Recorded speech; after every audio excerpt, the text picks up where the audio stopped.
రెండు విషయాలు నేను గతంలో కూడా చెప్పాను. నేను పార్లమెంట్ సభ్యుడిగా పోటీ చేశాను అంటే రాజ్యాంగ పరంగా ప్రధానంగా ఈ భారతదేశ పౌరుడిగా ఇది నా ఫండమెంటల్ రైట్ కింద నేను పోటీ చేశాను.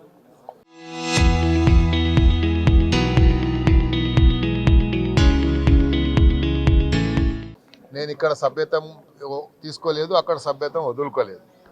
రెండో పాయింట్ ఏంటంటే నన్ను ఎక్స్ప్లెనేషన్ అడగాల్సింది అప్పుడు ఉన్నటువంటి బీఆర్ఎస్ అధ్యక్షుడు గౌరవనీయులు కేసీఆర్ గారు నన్ను ఎక్కడ అడగలేదు. కానీ మేము 10 మంది ఎమ్మెల్యేలకు కానీ ఎక్కడ కూడా విప్ జారీ కాలేదు. శాసనసభలో మేము ఎక్కడ కూడా పార్టీకి వ్యతిరేకంగా ఎక్కడ కూడా మేము మా యొక్క ప్రవర్తన లేకుండే. అవన్నీ కూడా మేము స్పీకర్ గారికి ఇచ్చడం జరిగింది. మా అఫిడేవిట్లో సుప్రీంకోర్టులో కానీ ఇక్కడ కానీ మేము ఇవ్వడం జరిగింది. ఈరోజు బీజేపీ పార్టీకి ఏమి సంబంధం? బీఆర్ఎస్ పార్టీ బీజేపీ పార్టీ ఇద్దరు ఒకే దాంట్లో ఉన్న వాళ్ళ యొక్క ఇది కలయిక, అపవిత్రమైనటువంటి కలయిక అని చెప్పి అన్ని సందర్భాల్లో నేను చెప్పాను. నేను పార్లమెంట్ పోటీ చేసేటప్పుడే చెప్పాను. పార్లమెంట్లో కూడా వాళ్ళు వ్యక్తిగతంగా సరెండర్ అయిపోయి ఈరోజు నేను ఓడిపోవడానికి కూడా కారణం వాళ్ళే. లేకుంటే నేను గెలిచి ఉంటే ఈరోజు ఈ పంచాయతీ లేదు, ఈ ఎలక్షనే లేదు. నేను నా వాదనని ప్రధానంగా మా యొక్క రతి గారు, అదేవిధంగా సంఘవి గారు, నిరంజన్ రెడ్డి గారు, మా వెంకటేష్ గారు, మా సీనియర్ కౌన్సిల్స్ అందరు కూడా నా వాదనని స్పీకర్ గారికి సుమారు 55 పేజీల స్టేట్మెంటు ఇచ్చి వాళ్ళు అఫిడేవిట్ ఇవ్వడం జరిగింది. నేను అదే చెప్పాను స్పీకర్ గారికి కూడా, సార్ నేను మీ సమక్షంలో మీ జ్యూరిడిక్షన్లో తప్పు చేయలేదు అని చెప్పాను. వారు క్షుణ్ణంగా ఇచ్చినటువంటి నా అఫిడేవిట్ని పరిశీలించారని నేను భావిస్తున్నాను.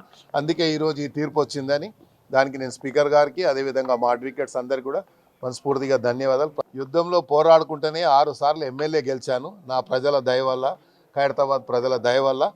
వాళ్ళ దయ నాకు ఎప్పటికి ఉంటుందనే విశ్వాసం నాకుండే. ఒకవేళ ఎప్పుడైనా అలాంటి పరిస్థితి వస్తే తప్పకుండా మీడియా ఒకవేళ మీకు కోరుకుంటే అలా జరిగితే తప్పకుండా నేను మళ్ళీ పోరాడడానికి ఎప్పటికీ సిద్ధంగా ఉంటా. యుద్ధ మైదానంలో బ్యాటిల్ ఫీల్డ్లో దానం నాగేందర్ ఎప్పుడు ఒక సైనికుడిలాగా పోరాడతాం. ఈ బీఆర్ఎస్ బీజేపీ రెండు పార్టీలు ఒక అపవిత్రమైన కలయిక. ఈరోజు హైదరాబాద్ సిటీ అభివృద్ధి చెందాలని పెద్ద పెద్ద మల్టీనేషనల్ కంపెనీస్ బెంగళూరును వదులుకొని ఈరోజు హైదరాబాద్కు వస్తూ ఉన్నాయి. హైదరాబాద్ ఒక ఫాస్టెస్ట్ గ్రోయింగ్ సిటీగా ఈరోజు గ్రేటర్ హైదరాబాద్ పెరుగుతుంటే అందుకనే ముఖ్యమంత్రి గారు ఆలోచించారు అని నేను భావిస్తున్నాను. ఈరోజు హైదరాబాద్ని 3 జోన్ల కింద ఈరోజు మల్కాజ్గిరి అనుకోండి, శేరిలింగంపల్లి అనుకోండి, లేకుంటే హైదరాబాద్ అనుకోండి, 3 విభాగాలని ఎందుకు పవర్ డీసెంట్రలైజ్ చేసి అభివృద్ధి జరగాలని. ఈరోజు మీరు చూస్తున్నారు కేబీఆర్ పార్క్ నుంచి ఎలివేటెడ్ క్యారిడర్ కానీ, ఎయిర్పోర్ట్ వరకు మరి మెట్రో రైల్ కానీ, స్పీడ్ రైల్ కానీ, బుల్లెట్ ట్రైన్స్ కానీ, అదేవిధంగా మూసీ రివర్ ఫ్రంట్ సంబంధించి ఈరోజు పెద్ద ఎత్తున రేపు ముఖ్యమంత్రి గారు పవర్ పాయింట్ ప్రజెంటేషన్ కూడా ఉంది. ఇవన్నీ జరుగుతూ ఉంటే హైదరాబాద్లో ఈ 2 పార్టీల మనుగడ దెబ్బతిన్నది అని చెప్పడానికి ఇదొక నిదర్శనం. ఎందుకంటే వీళ్ళు ఎంతసేపు వ్యక్తిగతమైనటువంటి స్వార్థ రాజకీయాలకు పరిమితమై పనిచేశారు తప్ప హైదరాబాద్ సిటీని అభివృద్ధి చేయాలి, హైదరాబాద్ని ముందుకు తీసుకుపోవాలని ఎంతసేపు ముఖ్యమంత్రి గారిని ఈయన ఒక ఏదంటే ఇప్పుడు ఏజ్ దానికి లిమిట్ కాదు, ఆయనకి ఎంత అవగాహన ఉంది అభివృద్ధి చేయాలనే విషయాన్ని ఆలోచించకుండా ఎంతసేపు ఈయన ముఖ్యమంత్రి అయ్యిండేంది అన్న ఆలోచన, నేను కావాలి కదా, నా పదవి కదా, నా ఆస్తి కదా అన్న ఫీలింగ్లో పనిచేశారు వీళ్ళు. అది కరెక్ట్ కాదు. రాజకీయంగా ప్రజల ద్వారా ఎన్నుకోబడ్డవాడే నాయకుడు అవుతాడు. ప్రజల ద్వారా ప్రజలు ఆలోచించారు. రేవంత్ రెడ్డి గారికి ఒక అవకాశం ఇస్తే ఈ రాష్ట్రాన్ని ప్రగతి పథంలో తీసుకుపోతాడని ఆలోచించారు. కాబట్టి ముందు 6 నెలల సమస్యలు ఉంటాయి. ఏం లేదు, చేస్తలేడు అని డిమారలైజ్ చేయాలని ప్రయత్నం చేశారు. కానీ ముఖ్యమంత్రి గారు ఎక్కడ డిమారలైజ్ కాలేదు. ప్రతి విమర్శను కూడా దాన్ని పాజిటివ్గా తీసుకొని ఆ విమర్శలన్నిటికీ సరైనటువంటి జవాబు సరైనటువంటి సమయంలో ఇవ్వాలని ఆలోచించాడు. కాబట్టి ఈరోజు హైదరాబాదు సమగ్ర అభివృద్ధి జరుగుతుంది అని చెప్పడానికి ఈరోజు ఎలివేటెడ్ క్యారిడర్స్ కానివ్వండి, లేకపోతే మూసీ రివర్ ఫ్రంట్ కానివ్వండి, అన్ని విషయాల్లో కూడా అంటే ఒక యాక్షన్ ప్లాన్ తయారు చేసుకొని జిహెచ్ఎంసీలో 300 డివిజన్లలో తప్పకుండా ముఖ్యమంత్రి గారు ఆశించినట్టుగానే రిజల్ట్ వస్తుంది. వాళ్ళు నన్ను పరిగణలో తీసుకున్నా లేదా నాకు తెలియదు. ఎందుకంటే మాకు తెలిసినప్పుడు నేను ఇన్నిసార్లు చెప్పినప్పుడు నాకు ఒకవేళ ఆ నోటీస్ ఇచ్చినా ఇక్కడ మా మీటింగు ఏదో వర్క్షాప్ సెమినార్ నడుస్తుంటే రమ్మంటే పోకపోయినా దాని మీద ఒక నోటీస్ ఇవ్వడానికి అవకాశం ఉండే.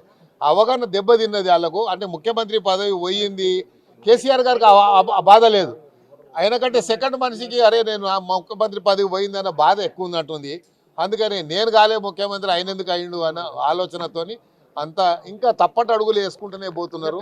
హైదరాబాద్ ప్రజలు అంటే గుడిసెలల్లా ఏదో డబుల్ బెడ్రూమ్ ఒక ఇల్లు కట్టిస్తే హైదరాబాద్ అభివృద్ధి జరుగుతుందా?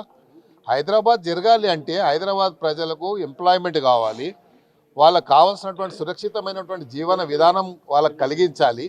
వాతావరణం వరకు కానీ కల్చర్ వైజ్గా కానీ అభివృద్ధి విషయంలో కానీ హైదరాబాద్ ఒక ఫాస్టెస్ట్ గ్రోయింగ్ సిటీ. అందుకే చెప్పాను, ఈరోజు బెంగళూరు నుంచి ఎందుకు వదులుకొని వస్తున్నారు, ఇతర రాష్ట్రాల నుంచి ఎందుకు వస్తున్నారు, ఇతర దేశాల నుంచి ఎందుకు వస్తున్నారు, అన్నీ కూడా హైదరాబాద్ అభివృద్ధి జరుగుతుందనే కదా. కాబట్టే ఈరోజు హైదరాబాద్లో మీరు పదే పదే ఎవరు అడుగుతూ ఉన్నారు జిహెచ్ఎంసీ రిజల్ట్ ఎట్లుంటుంది అని. ముఖ్యమంత్రి గారు టార్గెట్ 300, 300కు 300 తప్పకుండా 3 జోన్లలో మరి ముఖ్యమంత్రి గారు ఎగిరేసే జెండానే గుర్తుంది. చరిత్ర సృష్టించినోడు ఇప్పుడు ఆ చరిత్రని తిరగరాయబోతున్నాడు.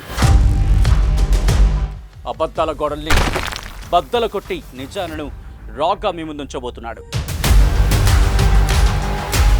నిజమైన వార్తల కోసం వెంటనే డౌన్లోడ్ చేసుకోండి రా యాప్ని.